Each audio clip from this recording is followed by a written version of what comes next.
It's really a fun Buddhist story about choosing the right goals. An old monk and the Buddha were walking down the bank of a river. The old monk turns to the Buddha and says, "Watch this. My decades and decades of meditation practice have given me the powers of levitation. I can float on air. It took my whole life to figure this out, but I've achieved my goal. Look." The old monk then sat down cross-legged and began chanting and breathing. Eventually, he rose up into the air and floated across the river to the other side. He shouted at the Buddha from the opposite bank of the river, "See? Isn't that amazing? I did it."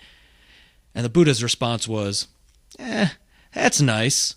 But why did you spend your whole life learning to float? You could have taken the boat across the river in less than 5 minutes." So with all the above said, I truly believe that once you put the human mind to the obsessive task of achieving a goal, it can be achieved. It takes work, effort, persistence, and everything else that motivational speakers and writers have been telling us for generations. The first task that needs to be addressed is to decide on a worthy goal worth going after. James Allen once said, "The heights by great men reached and kept were not attained by sudden flight. But they, while their companions slept, were toiling upward in the night." Goals. Wikipedia articles do a great job of defining, explaining, and categorizing various types of goals. To sum them up in a meaningful compilation, a goal is a desired result that an animal or a system envisions, plans, and commits to achieve. A personal or organizational desired endpoint in some sort of assumed development. Many people endeavor to reach goals with a finite time by setting deadlines.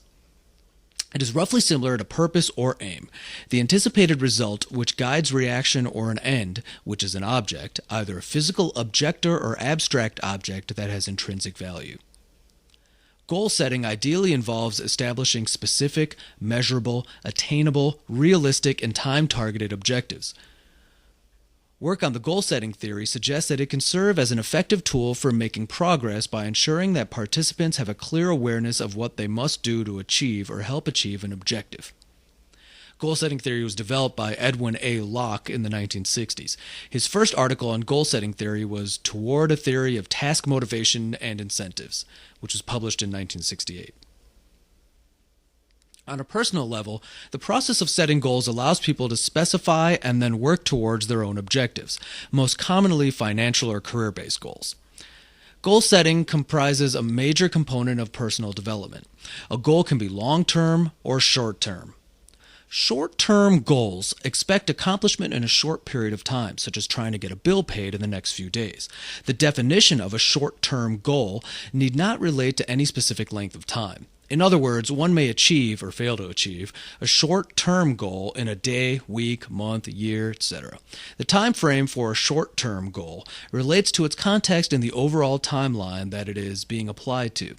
For instance, one could measure a goal for a month-long project in days, whereas one might measure a short-term goal for someone's lifetime in months or in years. Planners usually define short-term goals in relation to a long-term goal or goals. Individuals can set personal goals. A student may set a goal of a high mark in an exam. An athlete might run 5 miles a day. A traveler might try to reach a destination city within 3 hours. Financial goals are a common example, to save for retirement or to save for a purchase. Managing goals can give returns in all areas of personal life. Knowing precisely what one wants to achieve makes clear what to concentrate and improve on, and often subconsciously prioritizes that goal. Goal setting and planning, or goal work, promotes long-term vision and short-term motivation. It focuses intention, desire, acquisition of knowledge, and helps to organize resources. Efficient goal work includes recognizing and resolving all guilt, inner conflict, or limiting belief that might cause one to sabotage one's effort. By setting clearly defined goals, one can subsequently measure and take pride in the achievement of those goals.